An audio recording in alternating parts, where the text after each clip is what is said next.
हातातून सटकलं आणि पाण्यात वाहून गेले 4 महिन्याचे बाळ। ही हृदयद्रावक घटना घडली आहे मुंबई येथील कल्याणमध्ये।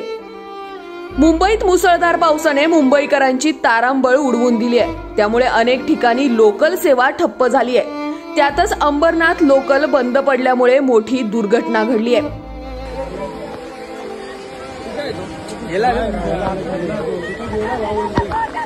बाईचा लहान पोरगा पडलाय, आता पडला। हे जागा नाही ना इकडनं यायला, ते लोक ओरडतात तरी पण हो त्या पोरांना साईडला घ्या हो, हे छत्रीवाले। अंबरनाथ लोकल ठाकुर्ली आणि कल्याण या दरम्यान सुमारे 2 तास उभी असताना काही प्रवासी उतरून कल्याणच्या दिशेने चालत होते। त्यातच एक छोटं बाळ घेऊन एक काका आणि त्या बाळाची आई चालत होती। अचानक त्या काकांच्या हातून 4 महिन्याचे बाळ सटकले आणि वाहत्या पाण्यात वाहून गेले।